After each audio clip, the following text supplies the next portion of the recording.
Hello everyone, welcome to my channel AB Psychem Classes. Today I am going to discuss about an experiment of BSc first year, Kumaon University. The objective of experiment is determination of absolute configuration of some organic molecules and showing their stereochemistry in Fischer projection. So in this experiment we need to use ball and stick models. Means we need to make molecular model, three-dimensional models, but three-dimensional models are very expensive, 700 to 3000 around के पड़ जाते हैं. तो आप इसके लिए pen, different colour के pen भी यूज़ कर सकते हो.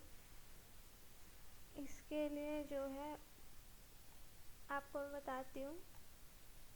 तो इस तरीके से एक मॉडल का यूज़ किया जा सकता है. मतलब ये जो ब्लू वन है ये प्लेन पर है और ये फ्रंट की साइड आ रहा है, ये फ्रंट वेज डैश रिप्रेजेंटेशन है ये टेट्राहेड्रल स्ट्रक्चर की. ये जो ब्लू है ये प्लेन पर है, यानी कि पेपर पर है, और ये पेपर के आगे है, और वो जो ब्लैक वाला दिख रहा है वो पेपर के पीछे है पेन. तो इस तरीके से भी यूज़ कर सकते हैं बना करके समझने के लिए. तो इसमें आपको टेट्राहेड्रल स्ट्रक्चर के बारे में अच्छी तरह से पता होना चाहिए. थ्योरी पढ़ते हैं. स्टीरियोकेमिस्ट्री क्या होती है? Stereochemistry is arrangement of atoms with respect to each other in a molecule in 3 dimension. ठीक है. स्टीरियोकेमिस्ट्री क्या है? किसी मॉलिक्यूल में एटम्स 3 डायमेंशनल जो रिप्रेजेंटेशन है उसमें एक दूसरे के रिस्पेक्ट में कहाँ कहाँ आ रहे हैं. तो इसके लिए होती है कन्फिग्रेशन. तो कन्फिग्रेशन दो तरीके की होती है. एक तो होती है एब्सोल्यूट कन्फिग्रेशन और एक होती है रिलेटिव कन्फिग्रेशन. यहाँ पर हम जो है प्रैक्टिकल में हमसे पूछिए असाइन करने के लिए एब्सोल्यूट कन्फिग्रेशन. तो एब्सोल्यूट कन्फिग्रेशन दो टाइप की होती हैं. एक तो होती है डीएल, एक होती है आरएस. जो डीएल नोटेशन होता है वो होता है कैपिटल डी और कैपिटल एल. ये आप नोट करके रखो, स्मॉल नहीं लिखोगे. ये जो कैपिटल डी और कैपिटल एल होता है ये होता है एब्सोल्यूट कन्फिग्रेशन के लिए कार्बोहाइड्रेट या फिर अमाइनो एसिड में. जब आप इनका बनाते हो फिशर प्रोजेक्शन तो कैपिटल डी या कैपिटल एल से ही आप रिप्रेजेंट करते हो. और एक होता है आरएस नोमेनक्लेचर जो कायरल सेंटर होता है उसकी स्टीरियोकेमिस्ट्री को बताता है. दूसरा मेथड आरएस है. तो आरएस जो डीएल नोमेनक्लेचर है ये बहुत पुराना है और आरएस है डीएल के बाद भी बना था आरएस नोमेनक्लेचर. आरएस नोमेनक्लेचर की नीड ये थी कि जैसे ग्लूकोज है उसको हम वैसे आरएस करके बोलेंगे तो काफ़ी ज़्यादा कंफ्यूजिंग हो जाएगा. डीएल नोमेनक्लेचर ओल्ड है लेकिन हम अभी भी डीएल को यूज़ करते हैं. क्यों? क्योंकि अगर हम ग्लूकोज को आरएस करके बोलेंगे तो काफ़ी डिफ़िकल्ट हो जाएगा. डी ग्लूकोज बोलना ज़्यादा आसान होता है और कन्फिग्रेशन असाइन करके बड़े मॉलिक्यूल्स के लिए जिनमें बहुत सारे कायरल सेंटर होते हैं तो उसके लिए नाम थोड़ा असाइन करना डिफ़िकल्ट हो जाता है. इस वजह से हम आरएस की जगह डीएल भी यूज़ करते हैं. यूज़ दोनों होती हैं. तो एक होता है आरएस नोमेनक्लेचर. देखते हैं. RS nomenclature is method to assign absolute configuration of a chiral center. We may also use DL notations to assign absolute configuration of the carbohydrates and amino acids. Here we will use some methods to understand absolute configuration of some organic molecules. तो अब हम procedure देखते हैं. तो ये जो assign करेंगे absolute configuration इसके लिए पहले तो हमें मॉलिक्यूल का स्ट्रक्चर ड्रॉ करना चाहिए. 3 डायमेंशनल स्ट्रक्चर, बॉन्ड लाइन या फिर वेज डैश स्ट्रक्चर भी बोलते हैं इसको. पहले हम वेज डैश वाला मॉडल बनाएंगे, उसी में जैसे मैंने पिछला आपको दिखाया था, फिस्ट जो हो जाएगी वो हो जाएगी कायरल कार्बन, ठीक, और जो वो पेन लगे थे वो हो जाएंगे फंक्शनल ग्रुप्स।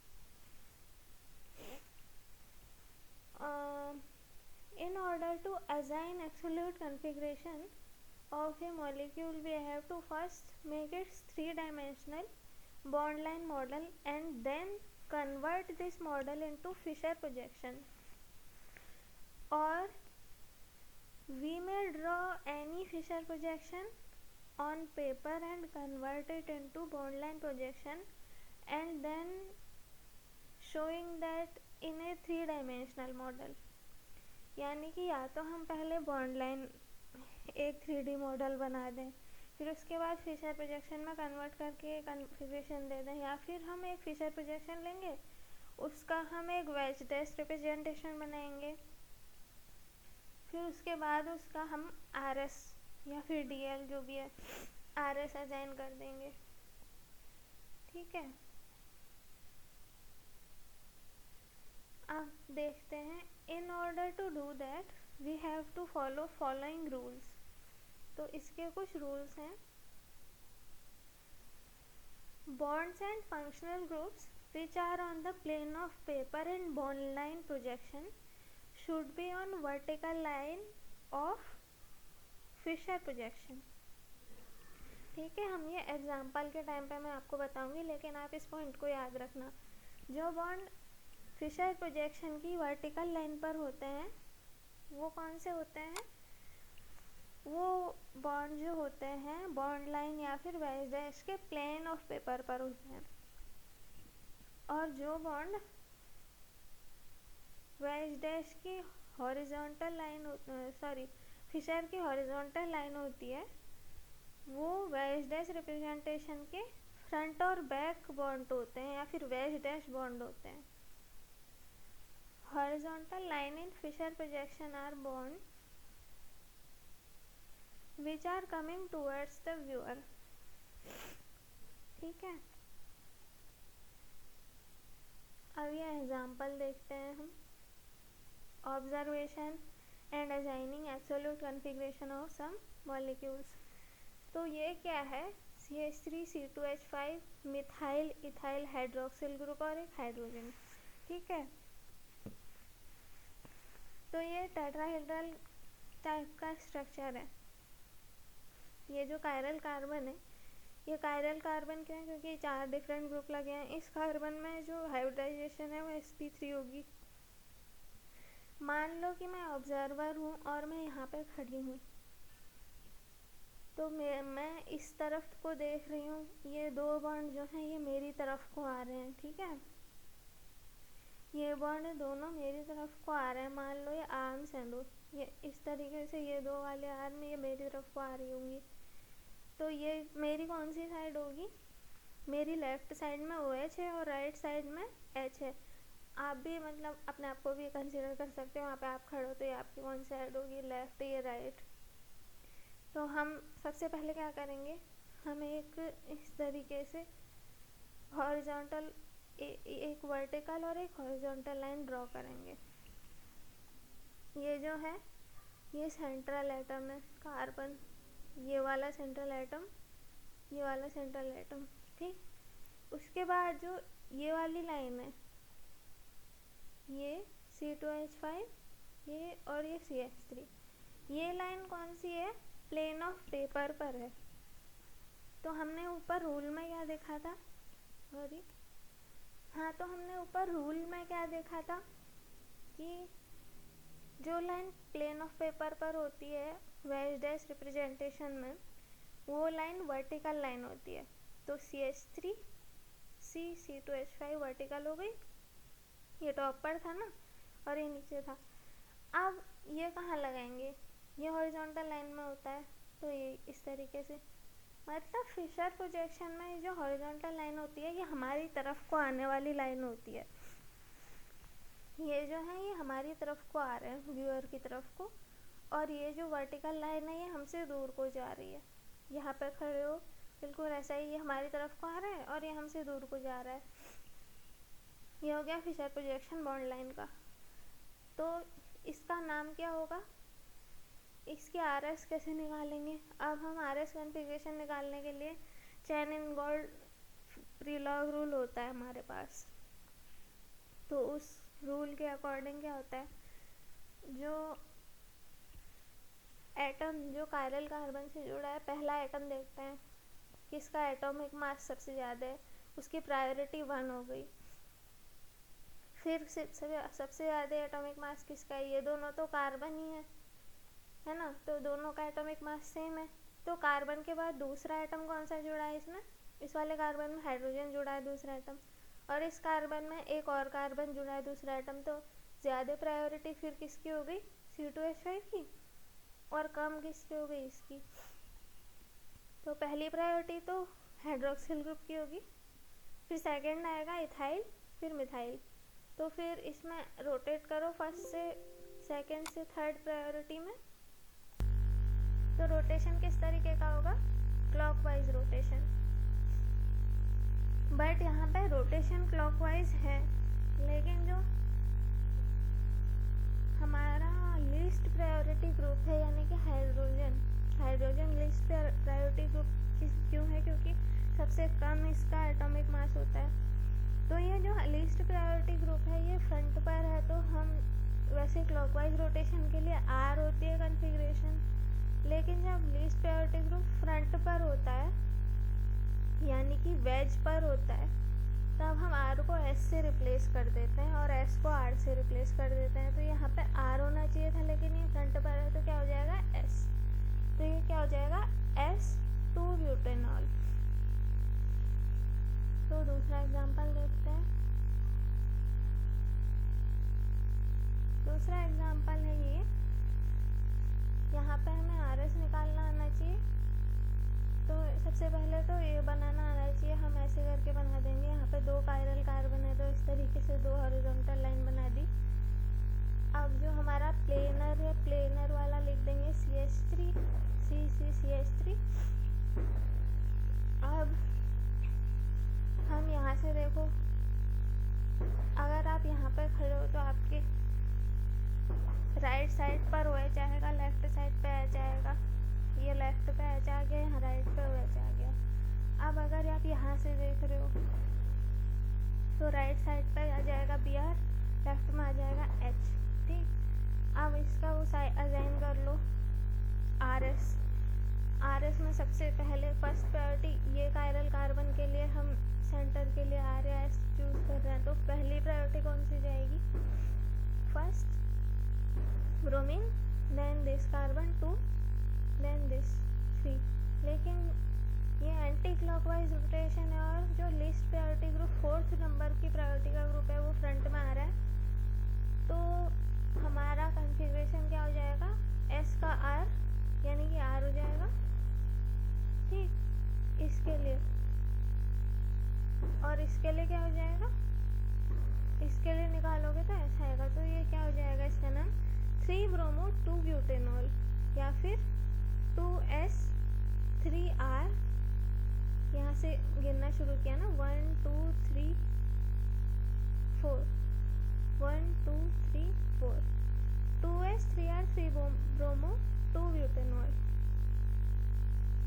अब नेक्स्ट एग्जांपल देखते हैं। ये रहा हमारा नेक्स्ट एग्जांपल। तो इसमें क्या है, CHO लगा है, CH2OH, OH और ये। तो फर्स्ट प्रायोरिटी ग्रुप तो डेफिनेटली OH हाइड्रोक्सिल ग्रुप है। ठीक, क्योंकि पहला एटम देखते हैं कि पहले एटम के बाद दूसरे पर जाते हैं अगर सेम हुए तो। फिर इसके बाद CHO और CH2OH में डिसाइड करना है। तो CHO में क्या होता है, C डबल बॉन्ड OH। तो डबल बॉन्ड का मतलब चैन इनगोल्ड प्रीलॉग CIP रूल में जो CHO है, C डबल बॉन्ड O का मतलब होता है, डबल बॉन्ड का मतलब 2 बार ऑक्सीजन से जुड़ा है। तो यहाँ पे कार्बन है, कार्बन 2 बार ऑक्सीजन और एक हाइड्रोजन से जुड़ा है। यहाँ पे एक कार्बन है, वो 2 हाइड्रोजन और एक ऑक्सीजन से जुड़ रखा है। ठीक, तो यहाँ पे जो ऑक्सीजन है उसका जो है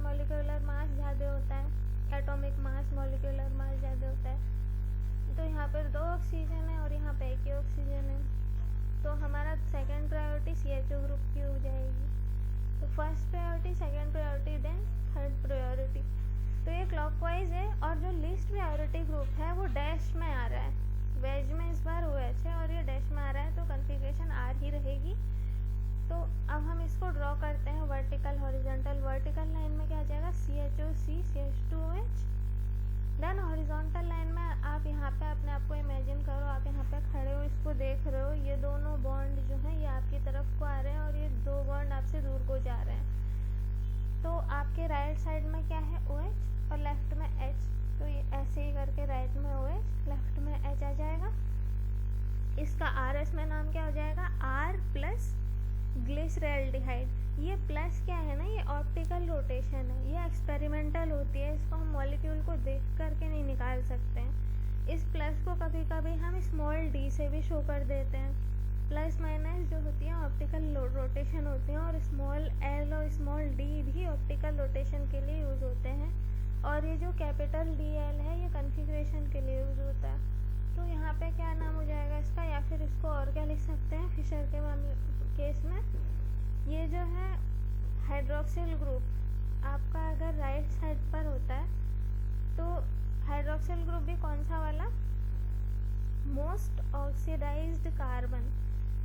ऑक्सीडेशन क्या होता है, addition of oxygen, removal of electron, increasement in oxidation state, addition of electronegative atom, removal of electropositive atom, removal of hydrogen. Oxidation होता है ना, तो यहाँ पर जो है C डबल बॉन्ड O है, ठीक, और यहाँ पे CH2OH है। तो मोस्ट ऑक्सीडाइज्ड कौन सा हुआ, ये वाला। तो जो मोस्ट ऑक्सीडाइज्ड कार्बन होता है उससे सबसे दूर जो कायरल कार्बन होता है, मोस्ट ऑक्सीडाइज्ड एटम से सबसे दूर जो कायरल कार्बन होता है उस पर जो हाइड्रोक्सिल ग्रुप लगा है, अगर वो हाइड्रोक्सिल ग्रुप राइट साइड पर आता है तो हमारी कॉन्फ़िगरेशन क्या होती है D। अगर मोस्ट ऑक्सीडाइज्ड कार्बन से जो कायरल कार्बन सबसे दूर है उस पर जो हाइड्रोक्सिल ग्रुप लगा है उस पर वो अगर लेफ्ट साइड में है तो हमारी कॉन्फ़िगरेशन क्या होती है L। ठीक है, यहाँ पे राइट साइड पर है जो हमारा, तो D आ गया। प्लस ऑप्टिकल रोटेशन है, ये एक्सपेरिमेंटल होता है, इसको हम पोलैरीमीटर से निकालते हैं। अगर आपको स्टीरियोकेमिस्ट्री का फुल कंप्लीट लेक्चर सीरीज चाहिए तो आप इस वीडियो के कमेंट में कमेंट कीजिए, और एम करते हैं 200 लाइक्स का। इसके बाद अगर इसमें 200 लाइक्स आते हैं तो मैं उसके स्टीरियोकेमिस्ट्री के ऊपर एक डिटेल्ड आपका वीडियो बनाऊंगी। तो देखते हैं हम इसको आगे। तो इसका नाम क्या हो जाएगा D प्लस ग्लिसरैल्डिहाइड। नेक्स्ट एग्जांपल है आपका L-एलेनिन का। ये है अमीनो एसिड, ये अमाइन है NH2 और ये है COOH कार्बोक्सिलिक एसिड ग्रुप। तो ये क्या हो गया अमाइनो एसिड, ठीक है। तो जो L-एलेनिन होता है उसमें भी सेम ही रूल होता है, जैसे वहाँ पर हाइड्रोक्सिल ग्रुप था ना OH अगर राइट में आता है तो D, लेफ्ट में आता है तो L। यहाँ भी वैसा ही है, यहाँ ये लेफ्ट साइड में आ रहा है। मोस्ट ऑक्सीडाइज जो कार्बन है उससे जो सबसे दूर कायरल कार्बन एटम है उस पर जो लगा हुआ NH2 ग्रुप है वो लेफ्ट साइड में आ रहा है, इसीलिए L। अगर राइट में होता है तो क्या होता है D। अब इसको कन्वर्ट करो वेज डैश में, तो ये जो होता है ये तो प्लेन ऑफ पेपर पर होता है, ठीक है। इसको ऐसे ड्रॉ कर दो, प्लेन पर आ गया, और इसको डैश पे बना दो, इसको वेज पे बना दो, ठीक। इसकी कॉन्फ़िगरेशन इसमें भी निकाल सकते हो फिशर वाले में। फिशर वाले में कैसे निकालोगे, फर्स्ट प्रायोरिटी किसकी आएगी, नाइट्रोजन फर्स्ट, देन ये सेकेंड, ये थर्ड। ये क्लॉकवाइज आएगा, बट ये जो हॉरिजॉन्टल ग्रुप्स हैं ये फ्रंट वाले होते हैं ना, तो ये जो है क्लॉकवाइज आ रहा है, फर्स्ट सेकंड थर्ड क्लॉकवाइज है तो आर, और ये जो है ये फ्रंट पर आएगा, हॉरिजॉन्टल वाले फ्रंट पर होते हैं तो आर को एस में कन्वर्ट कर देंगे। तो नेक्स्ट एग्जांपल है आप लोगों का, इसे बनाएंगे। जो हमारी वर्टिकल लाइन है वो जो है प्लेन ऑफ पेपर पर होगी, और ये जो हॉरिजॉन्टल लाइन है वो इस तरीके से होगी। मान लो कि मैं यहाँ पे खड़ी हूँ और देख रही हूँ, ये मेरी तरफ को आ रहा है हॉरिजॉन्टल बॉन्ड, तो ये मेरे किस तरफ है, लेफ्ट, और ये राइट, तो मैं यहाँ पे खड़ी होंगी तो इस तरीके से बनेगा। इसका जो कॉन्फ़िगरेशन होता है ये ऐसा आता है, आप निकालोगे आर एस करके तो ये ऐसा आएगा। अब जो एस एलेनिन होती है वो नेचुरल एलेनिन होती है, ठीक। अब देखते हैं नेक्स्ट एग्जांपल, ये है हमारी आर एलेनिन, ये आर्टिफिशियल होती है, मतलब सिंथेसाइज्ड होती है ये एलेनिन एमिनो एसिड। तो हम इसको देखते हैं, ये COH है, ये CH3 है, ठीक। अब हम इसमें आर एस करके निकालेंगे, आर आएगा। अब इसको ड्रॉ कर सकते हैं कैसे, क्योंकि ये प्लेन पर है तो ये वर्टिकल लाइन पर आ जाएंगे, और ये जो हॉरिजॉन्टल लाइन पर है ये हमारी तरफ को आते हैं फिशर प्रोजेक्शन में, तो ये कहाँ पे जाएगा, मेरे राइट साइड में, और ये यहाँ पे, तो हमारा डी एलानिन हो जाएगा ये, क्योंकि राइट पर है, ये डी एलानिन हो गया। और ये आर एलानिन भी लिख सकते हैं इसको, जब हम इसकी बात कर रहे हैं तो आर भी लिख सकते हैं, लेकिन डी हम तभी लिख सकते हैं जब फिशर प्रोजेक्शन की बात कर रहे हैं। ये है हमारा डी ग्लूकोज, ठीक है। तो डी ग्लूकोज क्यों है इसका नाम, ये तो ग्लूकोज है, तो ये मोस्ट ऑक्सीडाइज जो कार्बन एटम है वो ये है एल्डिहाइड। तो इससे जो सबसे दूर वाला कायरल कार्बन है उसमें जो हाइड्रोक्सिल ग्रुप लगा है वो किस साइड को है, राइट को। तो राइट साइड में ये हाइड्रोक्सिल ग्रुप है तो राइट के लिए डी देते हैं और लेफ्ट के लिए एल देते हैं ना कॉन्फ़िगरेशन, तो ये डी ग्लूकोज हो गया। ये जो है ये CH2H, ये कायरल नहीं है, क्यों, क्योंकि इसमें 2 सेम ग्रुप्स लगे हुए हैं। इसमें जो कायरल की डेफिनेशन क्या होती है, चारों ग्रुप डिफरेंट होते हैं ना, यहाँ पर 2 ग्रुप सेम है तो ये कायरल नहीं है। तो इसका नाम RS में क्या आ जाएगा, इसकी कॉन्फ़िगरेशन निकालोगे, ये पहला, दूसरा, तीसरा, चौथा, पांचवा, छठा कार्बन एटम, 6 हो गए ना। तो इस कार्बन के जो सेकंड नंबर का है इस पे अगर कॉन्फ़िगरेशन निकालेंगे तो क्या आएगी, फर्स्ट प्रायोरिटी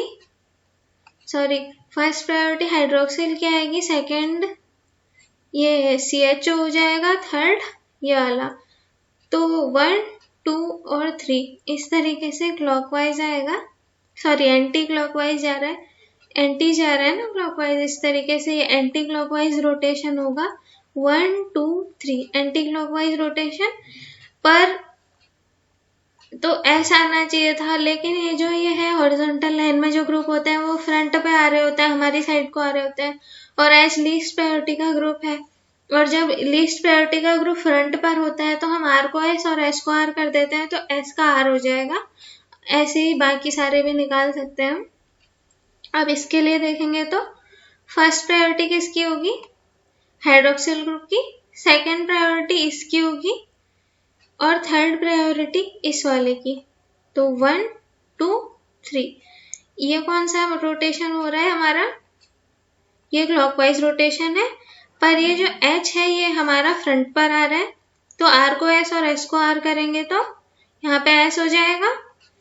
तो इसी तरीके से हम बाकी के लिए भी निकाल सकते हैं, तो हमारा डी ग्लूकोज का नाम RS कॉन्फ़िगरेशन में आ जाएगा, 2R, 3S, 4R, 5R, 2, 3, 4, 5, 6 पेंटा हाइड्रोक्सी हेक्सेनल, ठीक। इतना लंबा चौड़ा लिखना पड़ेगा अगर हम RS में इसको निकालेंगे तो, इसीलिए हम इसे DL के थ्रू जो है डी ग्लूकोज हमारी कॉन्फ़िगरेशन देते हैं, क्योंकि RS में इतना सारा बड़ा लंबा चौड़ा, ये तो छोटा सा मॉलिक्यूल है, और भी कई सारे बड़े बड़े मॉलिक्यूल होते हैं जिसमें कई सारे कायरल कार्बन होते हैं, उनके लिए हमें कॉन्फ़िगरेशन देनी पड़ती है।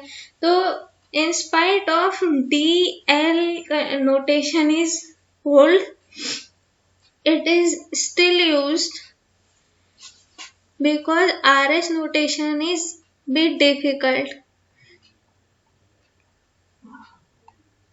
2R 3S 4R 5R। अब हम इसको जो है बॉन्ड लाइन प्रोजेक्शन के इसमें कैसे लिखेंगे, जो हमारा ये वर्टिकल लाइन आती है, वर्टिकल लाइन क्या होती है, प्लेन पर, और इसको हम 1 2 3 4 कर देते हैं। यहाँ से देखो 1 2 3 4 5 6 कार्बन।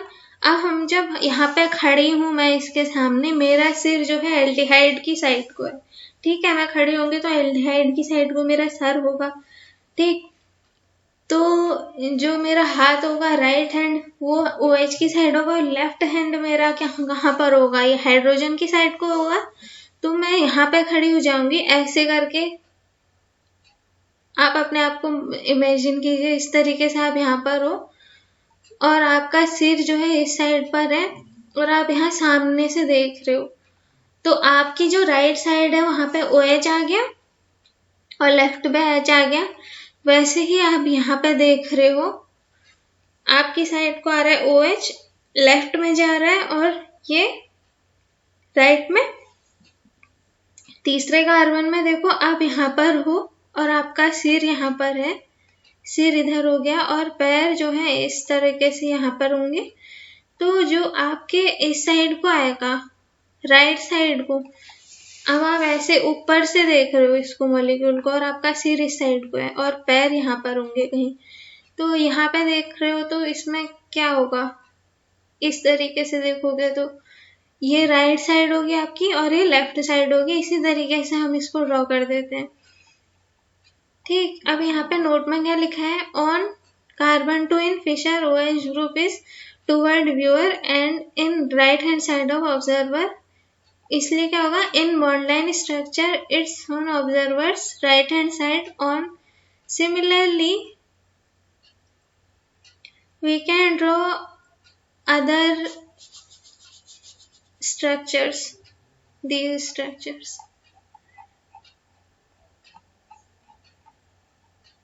तो अब इसको देखो, ये क्या है, ये वर्टिकल लाइन थी तो हमने इस तरीके से ड्रॉ कर दिया, ठीक। अब ये हमारा दूसरा कार्बन एटम है, first second third and fourth.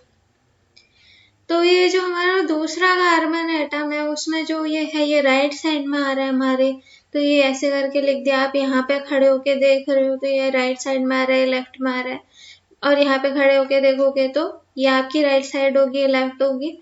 और अब इसका RS निकाल लोगे आराम से तो ये हो जाएगी RS कॉन्फ़िगरेशन, और ये D वाले में DL तभी लिख सकते हो जब फिशर में कन्वर्ट हो, ठीक है। अब ये देखो, ये बहुत अच्छा एग्जाम्पल है, L plus tartaric acid. L क्या है, L इसके लिए आया है मोस्ट ऑक्सीडाइज कार्बन से सबसे दूर का जो कायरल कार्बन एटम है उसमें जो हाइड्रोक्सिल ग्रुप है वो लेफ्ट साइड पर लगा है, तो L आया है। और ये प्लस जो है ये ऑप्टिकल रोटेशन के लिए, डेक्स्ट्रो रोटेटरी के लिए, और ये टार्टरिक एसिड, ठीक है। कई बार ऐसा कंफ्यूज हो जाता है हम शुरुआत की क्लासेस में या फिर 12th में जब पढ़ रहे होते हो, तो अभी आप BSc में आए होगे नया, तो आपने शायद हो सकता है किसी ने बता दिया हो कि DL small di small l capital D capital L same चीज होती है, पर नहीं होती है। RS DL और स्मॉल dl ये सब कुछ अलग अलग होता है। जो कैपिटल DL होता है वो कॉन्फ़िगरेशन के लिए होता है, एब्सोल्यूट कॉन्फ़िगरेशन के लिए, और जो स्मॉल dl होता है वो ऑप्टिकल रोटेशन के लिए होता है, और ऑप्टिकल रोटेशन एक्सपेरिमेंटल होता है। इसलिए कभी भी स्मॉल d या l का यूज ऐसे अगर आपको नहीं पता है तो मत करो, कैपिटल DL ही लिखो, क्योंकि बुक्स में जहाँ पे लिखा रहता है ना वो ऑप्टिकल रोटेशन होता है उसका। आप उसको ऑप्टिकल रोटेशन को कभी कभी कॉन्फ़िगरेशन मान करके लिख देते हो, ऐसा नहीं होता है। तो ये L प्लस टार्टरिक एसिड है, प्लस जो है एक्सपेरिमेंटल है, ठीक है। मैंने कहीं मॉलिक्यूल देख करके मैं नहीं बता सकती कि प्लस होगा कि माइनस होगा, इसके लिए पोलारीमीटर होता है उससे निकालते हैं। तो ये हो जाएगा 1 2 3 4, 2R 3R tartaric acid. RS निकालना आपको आ गया होगा आई होप, तो आप निकाल सकते हो। ठीक है, RS के लिए एक बार CIP रूल पढ़ लेना, चैन इन गोल्ड प्रीलॉग रूल। वैसे तो बहुत सिंपल रूल है, प्रायोरिटी बेस्ड। अगर क्लॉकवाइज रोटेशन होगा एरो का तो R होगी, और एंटी क्लॉकवाइज रोटेशन होगा एरो का तो S कॉन्फ़िगरेशन होगी। और अगर लीस्ट प्रायोरिटी ग्रुप फ्रंट पर आ जाएगा तो R को S और S को R में कन्वर्ट कर देते हैं। बस इतना ही होता है। और CIP रूल में प्रायोरिटी का बेस क्या होता है? एटॉमिक मास, जो सबसे ज्यादा मास नंबर जिसका होगा वो फर्स्ट प्रायोरिटी होगी। फिर उसके बाद डबल बॉन्ड ट्रिपल बॉन्ड की अलग मीनिंग हो जाती है। ठीक है, वो सब हो सकता है, पढ़ सकते हो। अगर डिटेल में चाहिए तो मैं उस पर भी वीडियो बना दूंगी। ठीक, इसको और क्या क्या बोल सकते हैं? RRL प्लस टार्टरिक एसिड, और ये है माइनस टार्टरिक एसिड। ठीक, ये S वाला हो गया। अब ये D माइनस टार्टरिक एसिड हो गया। ये माइनस ऑप्टिकल रोटेशन है, ये एब्सोल्यूट कॉन्फ़िगरेशन है। ये S और क्या लिख सकते हैं? या तो लिखो D माइनस टार्टरिक एसिड या फिर SSD माइनस टार्टरिक एसिड। और इस पर क्या लिख सकते हो? 2S 3S tartaric acid.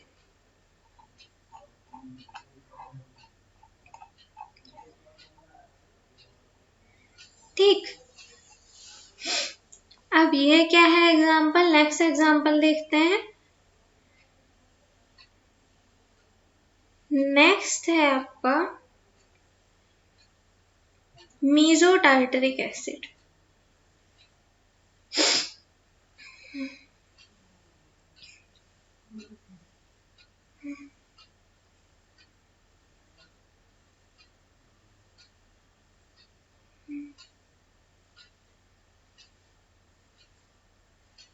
ठीक है, अब आपको एक बात अच्छी तरीके से पता होगी, क्या? जो सिंगल बॉन्ड होता है उसके, जो सिंगल बॉन्ड होते हैं उसके अबाउट मॉलिक्यूल ऐसा रिजिड नहीं रहता है। मॉलिक्यूल में रोटेशन होता रहता है, तभी तो कॉन्फ़िगरेशन चेंज होती है। एक्लिप्स, स्ट्रैगर्ड और यही गॉच, ये सब बनता है ना। तो ये कैसे बनता है? तब बनता है क्योंकि मॉलिक्यूल जो सिंगल बॉन्ड होता है उसके अबाउट ग्रुप्स रोटेट करते रहते हैं, जो लगे हुए हैं। तो यहाँ पर क्या है? प्लेन ऑफ सिमेट्री भी आ गया है इसमें। ये रोटेट होगा तो ये COH ऊपर जाएगा, ये दोनों ग्रुप नीचे आएंगे, तो यहाँ पे मिरर प्लेन आ जाएगा। ठीक है, तो यहाँ पे एक कार्बन की कॉन्फ़िगरेशन तो R है, दूसरे की S है। तो जो ओवरऑल है, एक तो रोटेशन कहाँ पे R और S, तो दोनों क्या करेंगे? आपस में कैंसिल आउट हो जाएंगे। R फॉर्म और S फॉर्म एक दूसरे का ऑप्टिकल रोटेशन जो है कैंसिल आउट कर देंगे। मतलब कि ये मीजो फॉर्म हो जाती है, मीजो टार्टरिक एसिड, जो कि ये जो हाफ है इसका जो ऑप्टिकल रोटेशन है इस हाफ से कैंसिल हो जाता है। तो ये जो मीजो टार्टरिक एसिड है इसमें मिरर प्लेन है, और जहाँ पे प्लेन ऑफ सिमेट्री आ जाती है या फिर इन्वर्जन सेंटर आ जाता है, वहां पर जो होता है वो कंपाउंड ऑप्टिकली इनएक्टिव हो जाते हैं। यहाँ पे प्लेन ऑफ सिमेट्री है, और वैसे भी जो मीजो टार्टरिक एसिड है ऑप्टिकली मीजो फॉर्म इनएक्टिव होती है। ठीक है, तो I hope this video helped to understand the concept of RS notation, DL notation, and the practical also. So if you like this video, subscribe to my channel, give this video a big thumbs up, and do not forget to share this video और अगर इस video पर आते हैं 200 likes तो मैं बनाऊंगी stereo chemistry पर नेक्स्ट वीडियो। तो ठीक है, थैंक यू।